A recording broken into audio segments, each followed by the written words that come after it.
The entrance was silent as I stood in the hallway. A light robe was my only covering, and a towel was wrapped around my wet hair, fresh from a long shower. My bare feet moved across the cool tiles, heading towards the kitchen for my morning coffee.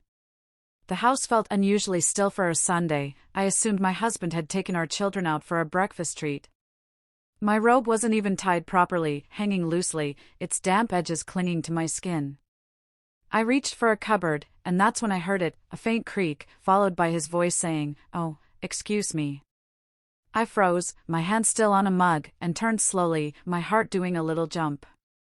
There he was, my husband's uncle, standing in the doorway as if he belonged there, as if he hadn't just stumbled upon a private moment. He didn't look away, and that caught me off guard.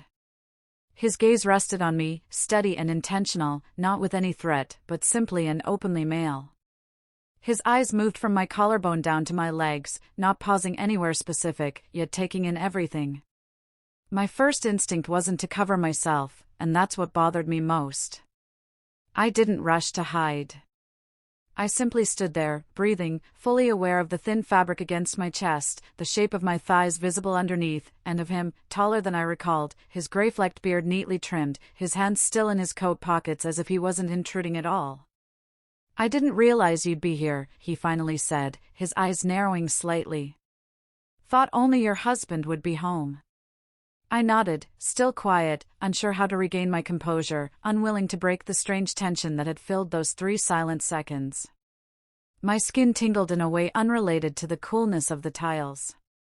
The sound of my husband's footsteps on the stairs startled both of us.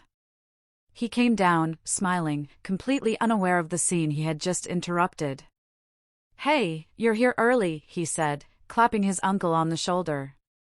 "Coffee?" "I'm good," the older man replied, not once looking at me again. But the silence lingered, heavy, settling in the room like a noticeable perfume. Later that evening, I found myself in the bathroom again, but this time my thoughts weren't on shampoo or shaving cream. I was replaying the way his eyes had held mine, unwavering, and how my body hadn't reacted with any embarrassment.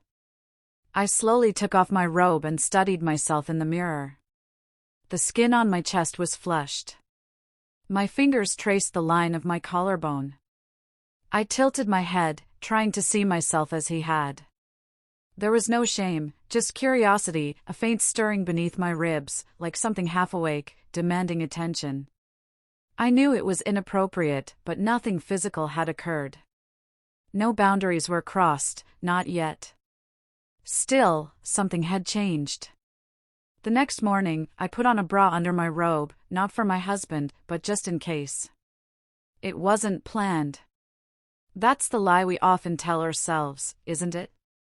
That things just happen, that we stumble into situations unaware of the danger until it's too late to retreat. But if I'm being honest, and writing this forces me to be, then I'll admit it started the moment I didn't look away from his gaze in the kitchen. Maybe even before that, maybe in those moments I spent applying mascara when the house was empty, or choosing silk over cotton just to feel a subtle sensation against my skin. He returned 3 days later to drop off some old tools my husband had requested. I was home alone again, folding laundry in the back room. When the doorbell rang, I didn't jump or rush to get dressed. I walked to the door in my fitted black tank top and soft, worn jeans that sat low on my hips. I wasn't wearing a bra. That was a conscious choice, not for comfort. He stood there with a bag slung over his shoulder. This time, his gaze was different, not just noticing, but remembering, as if his eyes already knew the feel and form of my body. I saw it in the slight twitch of his mouth, almost a smirk, before he looked past me and stepped inside without waiting. He placed the tools on the kitchen counter and asked if I needed help with the laundry baskets. I said yes, even though I didn't need any help. The hallway to the laundry room was narrow, and we walked in silence, the kind of silence that is heavy with unspoken words. I was acutely aware of how his shoulder brushed mine, how his hand lightly touched my lower back as we turned a corner. I bent down to pick up a shirt and could feel his gaze on me, intense. The silence between us grew taut, like a string stretched too tight. I stood up, turning to face him, still holding the shirt. And then it happened, no hesitation, no apologies, no excuses. He took a step forward, not hurried, not uncertain, and kissed me. It wasn't a question, and it wasn't gentle. His lips met mine with a pressure that spoke of long-held-back feelings, and I didn't pull away. My arms didn't move to defend myself. I didn't gasp, tremble, or turn aside. I kissed him back fully, eagerly, as if I had been waiting for that moment without even knowing it. The shirt fell from my hand. My fingers found his jawline. Our bodies closed the final small gap between us. It lasted for seconds, maybe a minute, I'm not sure. Time seemed to stretch and distort with the heat and adrenaline. I remember the sound of the washing machine humming in the background, the faint smell of clean laundry, the air between our mouths when we finally parted, both breathing heavily, our faces still too close, our pulses too loud. The entrance was silent as I stood in the hallway. A light robe was my only covering, and a towel was wrapped around my wet hair, fresh from a long shower. My bare feet moved across the cool tiles, heading towards the kitchen for my morning coffee. The house felt unusually still for a Sunday. I assumed my husband had taken our children out for a breakfast treat. My robe wasn't even tied properly, hanging loosely, its damp edges clinging to my skin. I reached for a cupboard, and that's when I heard it, a faint creak, followed by his voice saying, "Oh, excuse me." I froze, my hand still on a mug, and turned slowly, my heart doing a little jump. There he was, my husband's uncle, standing in the doorway as if he belonged there, as if he hadn't just stumbled upon a private moment. He didn't look away, and that caught me off guard. His gaze rested on me, steady and intentional, not with any threat, but simply and openly male. His eyes moved from my collarbone down to my legs, not pausing anywhere specific, yet taking in everything. My first instinct wasn't to cover myself, and that's what bothered me most. I didn't rush to hide. I simply stood there, breathing, fully aware of the thin fabric against my chest, the shape of my thighs visible underneath, and of him, taller than I recalled, his gray-flecked beard neatly trimmed, his hands still in his coat pockets as if he wasn't intruding at all. "I didn't realize you'd be here," he finally said, his eyes narrowing slightly. "Thought only your husband would be home." I nodded, still quiet, unsure how to regain my composure, unwilling to break the strange tension that had filled those 3 silent seconds. My skin tingled in a way unrelated to the coolness of the tiles. The sound of my husband's footsteps on the stairs startled both of us. He came down, smiling, completely unaware of the scene he had just interrupted. "Hey, you're here early," he said, clapping his uncle on the shoulder. "Coffee?" "I'm good," the older man replied, not once looking at me again. But the silence lingered, heavy, settling in the room like a noticeable perfume. Later that evening, I found myself in the bathroom again, but this time my thoughts weren't on shampoo or shaving cream. I was replaying the way his eyes had held mine, unwavering, and how my body hadn't reacted with any embarrassment. I slowly took off my robe and studied myself in the mirror. The skin on my chest was flushed. My fingers traced the line of my collarbone. I tilted my head, trying to see myself as he had. There was no shame, just curiosity, a faint stirring beneath my ribs, like something half awake, demanding attention. I knew it was inappropriate, but nothing physical had occurred. No boundaries were crossed, not yet. Still, something had changed. The next morning, I put on a bra under my robe, not for my husband, but just in case. It wasn't planned. That's the lie we often tell ourselves, isn't it? That things just happen, that we stumble into situations unaware of the danger until it's too late to retreat. But if I'm being honest, and writing this forces me to be, then I'll admit it started the moment I didn't look away from his gaze in the kitchen. Maybe even before that, maybe in those moments I spent applying mascara when the house was empty, or choosing silk over cotton just to feel a subtle sensation against my skin. He returned 3 days later to drop off some old tools my husband had requested. I was home alone again, folding laundry in the back room.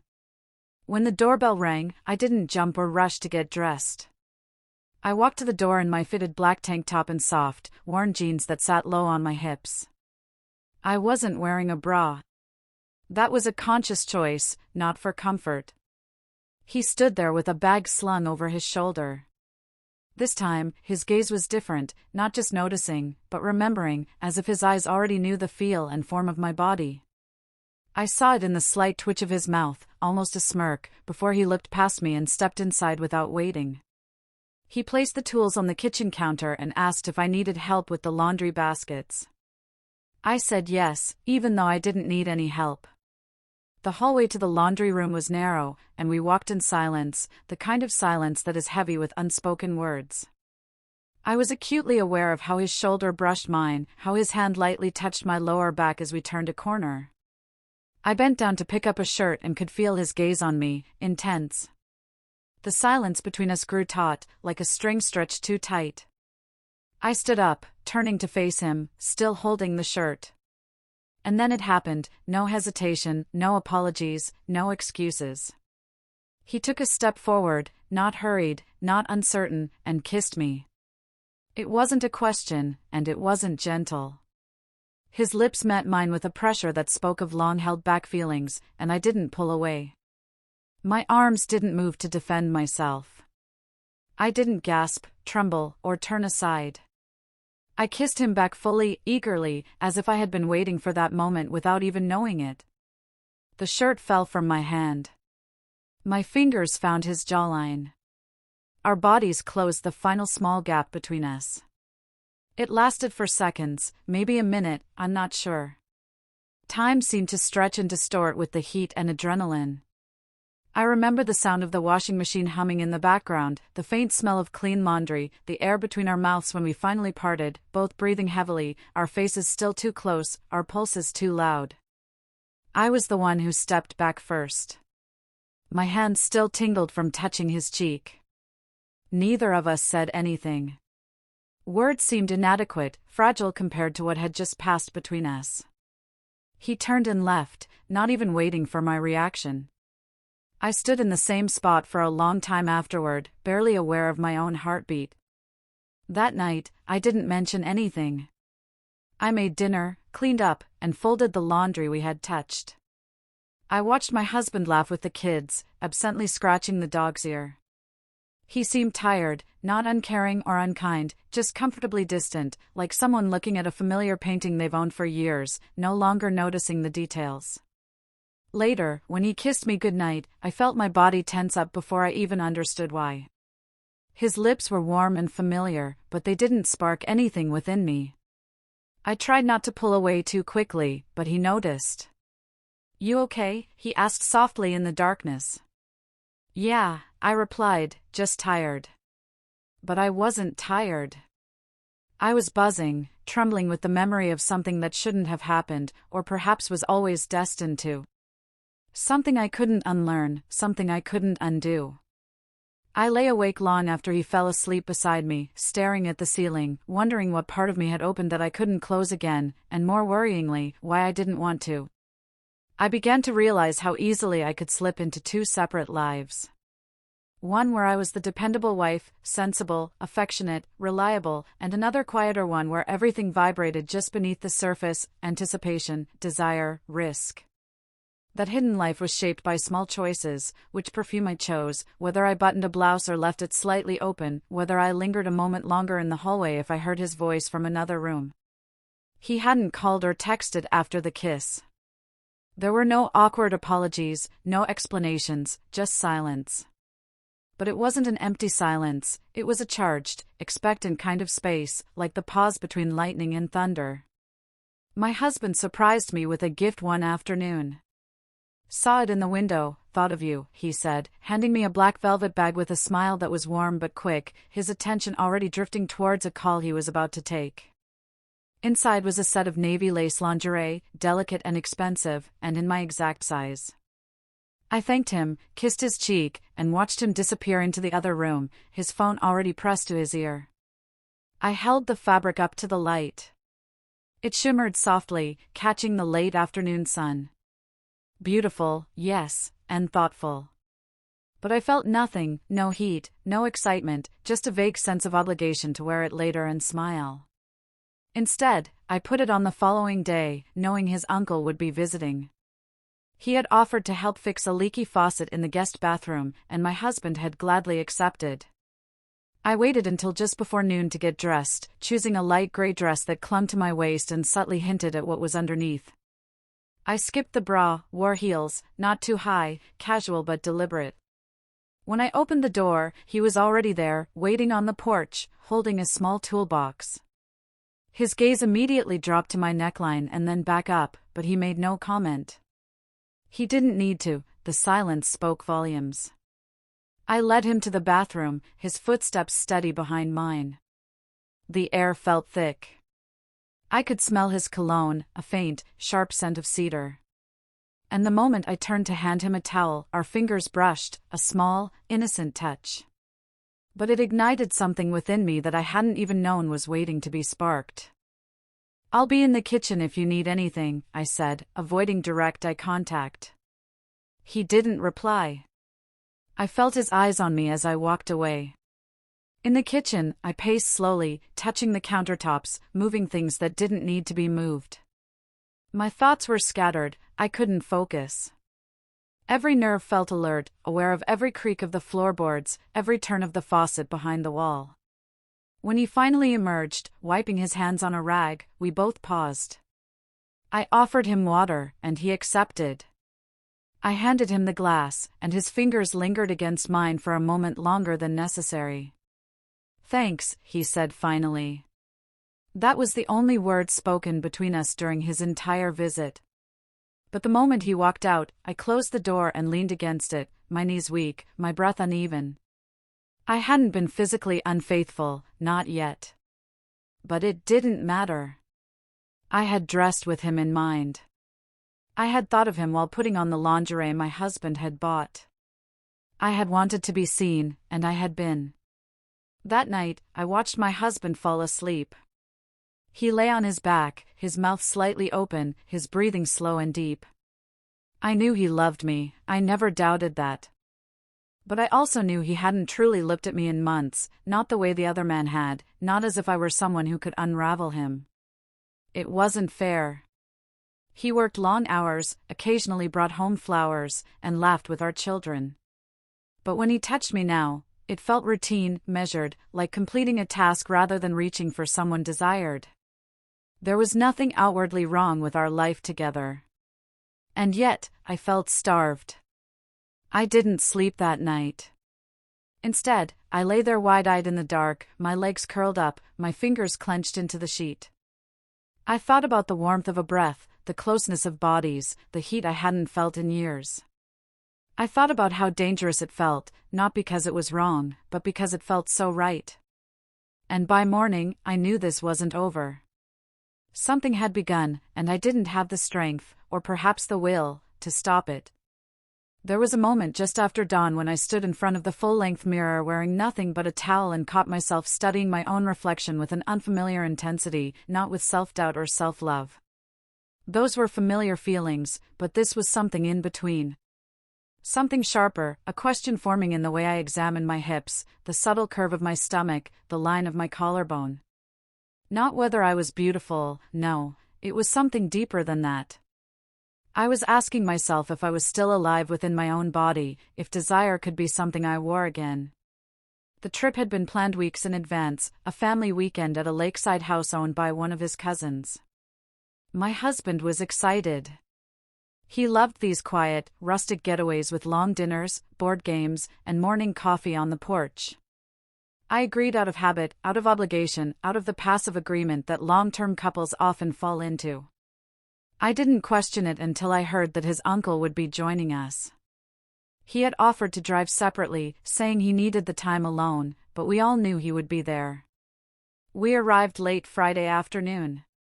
The house was warm and wood-paneled, every room filled with soft light and the scent of pine. Everyone took their bags upstairs to claim rooms. I noticed he chose the one at the end of the hallway, directly across from ours. Coincidence, of course. But still, when I unpacked, I placed my silk slip at the bottom of the drawer beneath my pajamas, as if I didn't trust it to be simply visible. That night, dinner was casual and lively. Wine flowed, laughter echoed. My husband's hand rested on my thigh under the table. His touch was gentle and affectionate, but I felt the contrast more than the comfort. I smiled, told stories, and made eye contact with everyone except the one man whose silence drew me in like gravity. When the dishes were done and most had gone to bed, I slipped into the kitchen for water. The house was dark except for the soft orange glow from the stove clock. As I turned on the faucet, I heard him behind me, soft, deliberate footsteps. I didn't startle or move. He stood in the doorway, watching me, his arms crossed loosely. The silence stretched between us like a tight wire. "Do you always drink water at night?" he asked. "Only when I'm restless," I replied, turning my head just enough to see his profile in the dim light. "Restless nights," he said quietly, his voice lingering in the air longer than it should have. He took a few steps forward. I felt my body react before I even processed the moment, my shoulders straightening, my breath catching. He reached for a glass, brushing past me to the sink. Our arms touched briefly, a fleeting contact, but I felt it like a jolt. Neither of us moved for a long second. I left first, clutching my water glass, walking slowly back to the room. I didn't close the door all the way, leaving it open by just an inch. Just enough to pretend it was an accident, just enough to admit only to myself that I wanted something to happen. But nothing did. He didn't come. The next morning, I woke early, my nerves tingling under my skin. I dressed in a soft white sundress that clung to my ribs and left my shoulders bare. I wasn't wearing a bra. The fabric wasn't see-through, but it was light, and I knew how it moved, how it fell when I walked. I saw him at breakfast. He looked tired, maybe he hadn't slept either. Maybe he had stood on the other side of that slightly open door, watching, deciding. Or maybe I just hoped he had. We didn't exchange any words, just a glance that held more weight than the room full of laughter and clattering plates. Later, when my husband walked ahead with the others towards the trail leading to the lake, I paused on the porch, adjusting the strap of my dress.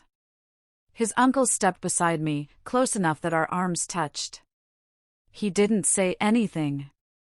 I didn't look up, but I didn't move away either. It was a quiet moment, but I felt it resonate through my entire body. And in that stillness, in the soft morning sunlight, I knew something with terrifying clarity: if he asked me, I would follow. The day passed like a hazy dream. Conversations faded into background noise, like a distant radio playing in another room. We walked the trail around the lake, all of us together, smiling, pointing out birds, stopping for pictures. But I felt detached, weightless, like a balloon tied to routine by only a thin string of pretense. My body moved in sync with my husband, my mouth echoed the expected responses, but I wasn't truly present. I was living in two parallel realities, and only one of them felt real to me. We returned to the house just before sunset. The light was fading, soft and golden, casting long shadows. Through the windows, I saw my husband take the kids into town to pick up groceries, while the others went down to the docks to fish or sit by the fire pit. I stayed behind, claiming I had a headache. No one questioned it, no one lingered. I was alone, almost. I didn't go upstairs right away. I stayed in the living room, walking slowly, running my fingers along the back of the sofa, pausing near the open patio door. The air smelled of pine and warm earth. My skin felt flushed despite the cool breeze that drifted in. I was aware of the silence, of the ticking clock on the wall, of the slight creak in the floorboards above me. I went to the bathroom, not to look at my reflection, but to breathe, to delay, to occupy my hands. That's where he found me. I don't know if it was intentional, I don't even know if he knocked. One moment I was washing my hands, the next he was there, standing in the doorway, tall, still unreadable. "I thought everyone had left," he said, his voice quieter than usual, as if it didn't belong in that narrow hallway. I turned toward him, my hands still damp. The water had darkened parts of my sundress, and I suddenly felt too exposed. But I didn't cover myself, I didn't move. "They did," I replied. We looked at each other. A silence opened between us again, tense, thick, not hesitant, but charged. I felt it coil through my limbs, that familiar pulsing awareness. My heart beat loudly in my ears, not from fear, but from an anticipation so intense it almost hurt. He took one step closer, then another. I didn't move away, I didn't even breathe. His hand lifted, hesitant at first, as if waiting for a signal that wouldn't come, and then rested on my arm just above the elbow. It was a simple touch, but it triggered something deep and undeniable. He didn't ask, I didn't stop him. When he kissed me, it was slow, deliberate, nothing like the impulsive hunger of before. This time, it was a quiet devastation. His lips met mine with such aching certainty that I felt something within me give way, some inner resistance that had never really stood a chance. My back pressed gently against the wall. I didn't resist. His hands were careful, reverent, almost as if memorizing me inch by inch. The taste of him, a hint of salt, his breath, a sense of restraint, was intoxicating. My fingers found the back of his neck. We didn't speak, words would have only diminished the moment. Time seemed to fold in on itself. There was no past, no future, no marital vows or shared family ties. There was only sensation, the warmth of his mouth, the pressure of his body, the tremor in my thighs as I leaned into him more than I intended. And then it stopped. Not because I pushed him away, not because he pulled back, but because we both heard it, the distant slam of a car door. My husband. We separated like startled animals. I smoothed my dress without looking at him. He ran a hand through his hair, stepping back, his breathing uneven. I walked to the kitchen slowly, my body still humming, my pulse still racing in my throat. When my husband came in, he kissed my cheek and asked about my headache. I nodded and said it was better. I smiled and stirred pasta sauce on the stove while my legs still remembered the weight of another man's hands. That night, my husband touched me in bed, not urgently, but gently, with love. I tried to let myself feel it. I tried to let my body respond. I focused on his fingertips, the way he kissed my neck, the rhythm of his breath. But instead, my mind drifted to the hallway, to the bathroom, to the taste of someone else's mouth and the shiver that had run down my spine when I was pressed between tile and wall. I didn't fake anything, but I didn't feel anything either. Afterward, I lay in the dark, staring at the ceiling, the sheets too warm, the silence too loud. I knew now that I was in too deep. This wasn't just a fleeting moment, it was becoming a pattern, a need, a gravitational pull. And the worst part wasn't the guilt, it was the longing for it to happen again. In the days that followed, I tried to suppress everything inside me. I folded towels with meticulous care, responded to messages promptly, laughed at the appropriate moments, cooked familiar meals, and wore suitable clothes. I constantly reminded myself of what was at stake, my children, my marriage, the life we had built together. And still, no matter how tightly I tried to confine myself within my routine, I couldn't block out the images, his hands at my waist, the space between us filled with unspoken words, the way my name had almost escaped his lips. I told myself I had to stop seeing him. I had to avoid situations, close off opportunities, retreat into the safe shell of respectability that had always protected me. And for a few days, I managed. I took different routes to the store, kept my phone in another room, and tried to ignore the ache inside, but the ache didn't ignore me. It burrowed into the quiet moments, while slicing fruit, brushing my teeth, folding laundry. It whispered in the silence of the evenings when the children were asleep and my husband was working late. I would sit on the couch, my legs tucked beneath me, trying to read, trying to focus, but my mind would invariably drift back. Then one afternoon, I stepped into a small boutique downtown. I told myself I needed a new dress for an upcoming event, something formal, modest, practical. Instead, I found myself drawn to a pale green silk blouse, barely structured, almost sheer, and a pair of white, high-waisted slacks that hugged my hips too closely. I tried them on, looked in the mirror, and didn't see a wife or a mother. I saw a woman who longed to be touched, and it frightened me how much I liked what I saw. I didn't buy the clothes, but I remembered them. Later that week, my husband suggested a date night. He seemed hopeful. He shaved, wore the cologne I used to love. At dinner, he reached across the table and took my hand. I looked at him and tried to feel what I used to feel. I really tried. He talked about work, a new project, the neighbor's renovations. I nodded, smiled, and added small observations, but my mind was elsewhere. It wasn't that I didn't love him, I did, in a deep, layered way built on years of shared decisions and routines. But something was missing now, not affection, not respect, but desire. That trembling, breathless anticipation of being wanted and wanting in return. We came home early. He kissed me in the hallway and guided me upstairs, his hands on my back, tentative but hopeful.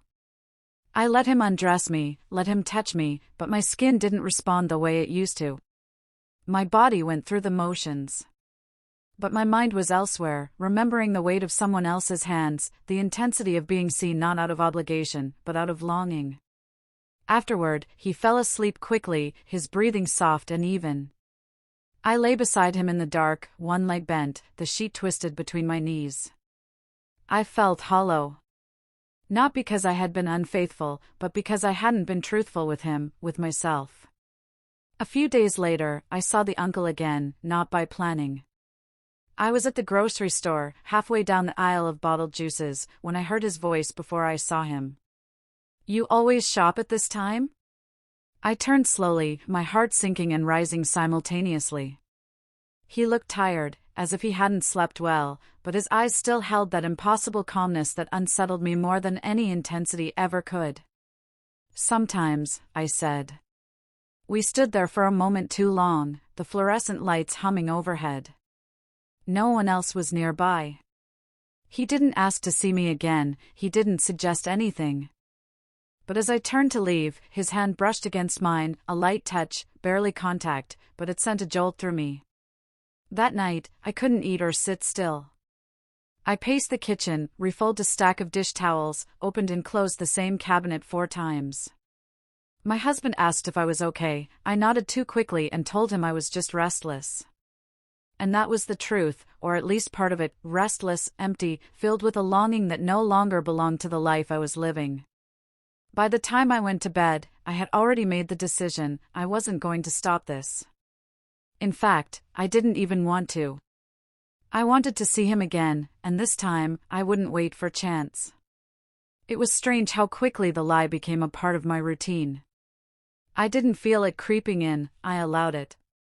It settled neatly into the rhythm of my week as if it had always belonged.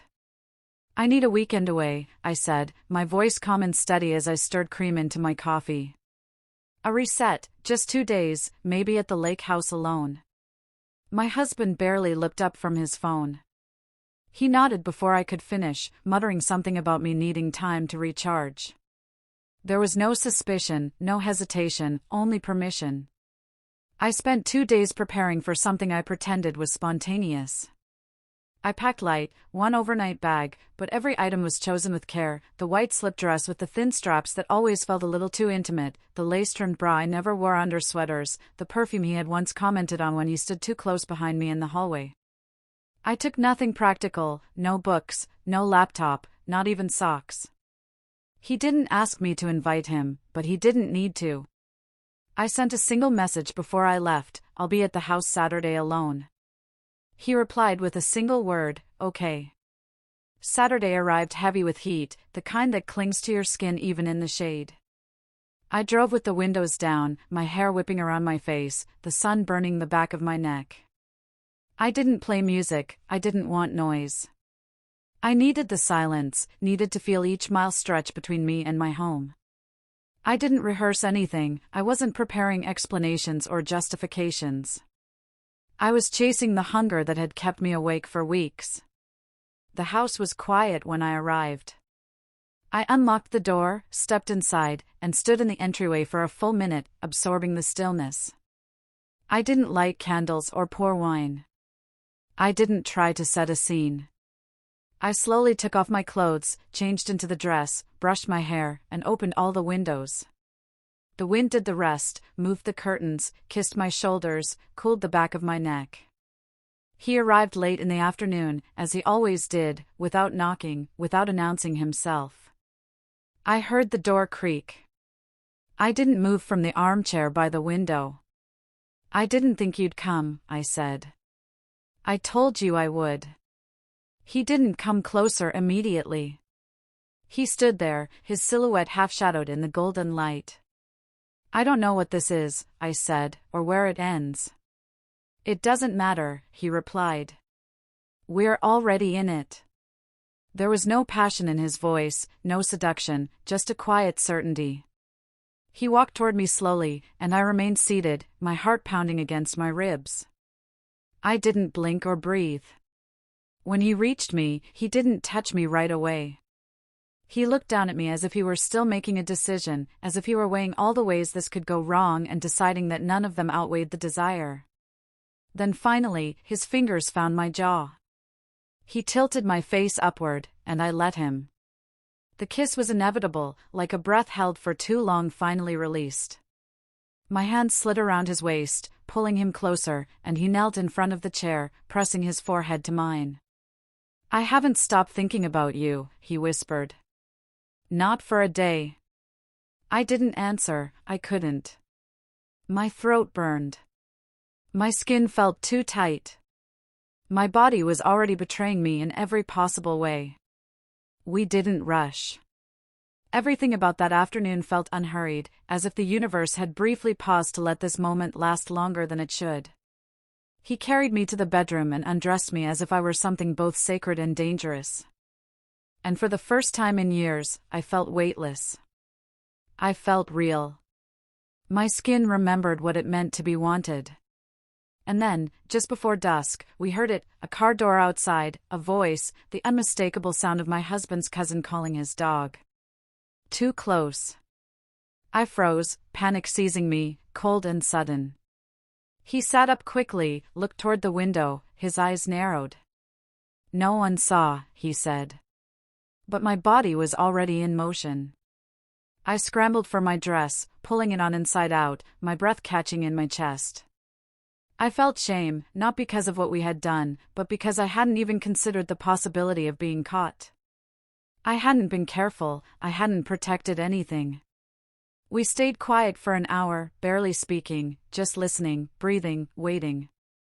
When the house was silent again, I turned to him. "We can't keep doing this like we're invisible," I said. "We're not ghosts." "No," he replied, "but we're not finished either." He left before nightfall, no goodbye, no promises. That evening, I sat in the same armchair where we had begun, staring at the empty doorway, the air still thick with his scent clinging to my skin. And I realized something brutal. I didn't just want him, I wanted the version of myself that existed only when I was with him. And I didn't know how to let her go. The next morning, the house felt colder than it had the night before, though the windows were still fogged with warmth and the sheets still carried the scent of what we had done. I lay alone in bed, tracing the edge of the pillow where his head had rested hours ago. The emptiness beside me didn't feel like absence, it felt like aftermath, like the silence that follows a song played too loudly for too long. I dressed slowly. My skin felt raw, not from touch, but from exposure. I pulled on a turtleneck. Even though the air outside was already hinting at summer, something inside me wanted to hide, to cover what had been seen, what had been touched. And yet, beneath the clothes, I still wore the lace he had slid from my hips the night before. I hadn't changed it, I didn't want to. It felt like the only real part of me left. I didn't go home right away. I drove aimlessly, the windows up this time, the air conditioning humming softly. My phone buzzed twice on the passenger seat, both messages from my husband. The first asked what time I would be back, the second reminded me to bring milk. I didn't answer either. I couldn't explain how those messages made my stomach clench more than anything that had happened the night before. When I finally walked into the house, everything was as I had left it, my children's shoes by the door, a half-finished puzzle on the kitchen table, the faint scent of my husband's cologne lingering in the hallway. He looked up from his laptop and smiled. "Hey," he said. "Welcome back." I nodded, dropped my keys in the bowl, kissed his cheek, and lied with practiced ease. I told him it was quiet, that I had needed the time, that I had taken walks, that I felt lighter. He seemed to believe me, or maybe he wanted to. That night, he pulled me close in bed, wrapped his arm around my waist as he always did.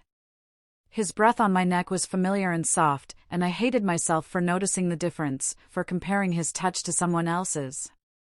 I closed my eyes, willing sleep to come quickly before I could take another inventory of losses I couldn't admit aloud.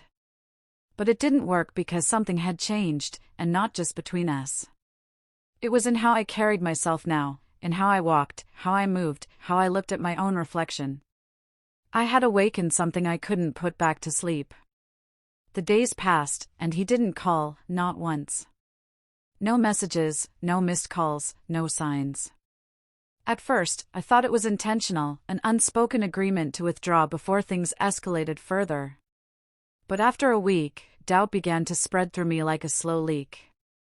I checked my phone too often, invented reasons to drive past places I thought he might be. Nothing. One morning, as I sat at the kitchen counter folding bills and half out of boredom, I heard the front door open. It was the neighbor, a tall woman who lived 2 houses down, always a bit too observant for comfort. She had come to borrow something or perhaps just to chat, but halfway through the conversation, she paused. "I saw you the other day," she said, sipping the tea I had just poured. "Getting into his car. He's quite a bit older than you, isn't he?" I froze. The room didn't. The refrigerator hummed, a child's toy blinked from the corner. I forced a tight smile. "He's family," I said.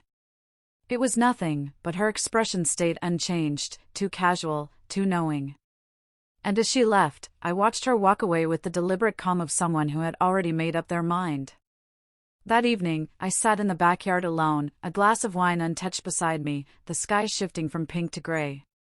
I kept waiting for the message that wouldn't come, for the apology, for the invitation, for any sign that I hadn't imagined everything we shared. But it didn't arrive. Not that night, not the next morning, not even after I let my husband make love to me with the lights off, my eyes open, watching the ceiling, hoping to feel something that might bring me back to the life I had built. I didn't. Instead, I felt the emptiness widen and somewhere beneath it. An even darker fear that I had not only broken the rules, I had ruined something irreplaceable, and I wasn't sure I would ever get it back. The last message I sent him was short. "I just need to know if you're gone for good." I stared at the screen for a long time before pressing send, then left the phone face down on the nightstand, as if the act of not looking could somehow protect me from the answer. But deep down, I already knew. The silence wasn't a pause. It was a conclusion. Whatever we were, whatever we became in those blurred and breathless days, it ended not with a confrontation, but with absence. He didn't reply. Not that night, not the next. Not ever. I didn't tell anyone. There was nothing to tell and too much. I moved through the days like I was walking through water, slow, heavy, detached. I packed lunches, attended parent meetings, made polite conversation and checkout lines, but I could feel myself flickering like a light bulb about to die. I smiled in the right places, but nothing reached my eyes. I was waiting for something I couldn't name. One morning, I found an envelope in the mailbox. No name, no return address. Inside was a note, handwritten, folded twice. I didn't open it right away. I took it upstairs into the bathroom, locked the door, and sat on the edge of the tub with the water running in the sink just to mask the silence. The paper smelled faintly of tobacco and old paper, his handwriting, slanted, confident, unmistakably his. "You were real." All of it was. But I can't stay. I can't pretend this ends well for either of us. If I stay, I'll destroy what you built. And you'll let me. That's what scares me the most. You deserve more than stolen hours and locked doors. I'm sorry I left first. I didn't know how else to love you. I reread it until the ink blurred. Not from tears. Those had already been spent, but from how tightly I held it. I wanted to hate him for leaving. But the truth was harder. I understood. I had always known this wasn't sustainable. What we shared wasn't built for the daylight. I tucked the note into the back of my closet behind a shoebox of forgotten scarves and photos. I didn't want to throw it away, but I didn't want it close either. Life didn't shatter. It never does. It just shifted slightly, painfully. A slow tilt, like the quiet movement of earth before a fault line splits. My husband didn't ask where I'd gone that weekend. He didn't mention the long silences between us. He made more coffee. He offered weekend trips. He bought flowers once out of nowhere. He was trying, I realized, but he didn't know what he was trying to fix. One night after dinner, he turned to me and said, "We're here, but you're not. I feel like I'm living with your shadow." I didn't deny it. I couldn't. Instead, I stood from the table, walked to the laundry room, and leaned against the door in the dark. I slid to the floor, knees pulled to my chest. I didn't cry. I didn't move. I just sat in that space between the person I had been and the one I had become. I wanted to tell him everything about the way I hadn't felt wanted in years. About how I'd come alive in someone else's hands. How my skin had remembered what it meant to burn. About how none of it was his fault. And all of it was. But the words stayed lodged in my throat. Not out of fear, but because I knew it wouldn't change anything. Some wounds don't bleed. They just hollow you out. Weeks passed. Seasons edged forward. I stopped wearing the perfume he had liked. I gave away the dress. I deleted the message thread. But memory has no off switch. Sometimes it returned without warning. When I turned my face into my pillow a certain way, or when I saw a man's silhouette at the gas station who stood just like him. Brief flashes, then gone. And yet in some strange, cruel way I wasn't angry he left. He gave me something my husband never could. A mirror, one that showed me who I really was beneath the good wife exterior. Beneath the soft smiles and scheduled routines. And once I saw her, the version of me who burned, who craved, who could shatter and rebuild, I couldn't unsee her. I never told my husband the truth. Not all of it. We stayed together. Maybe out of love, maybe inertia, maybe guilt, I don't know. I wake up beside him still. He kisses my shoulder in the mornings, still. We move through the rituals of marriage like they matter.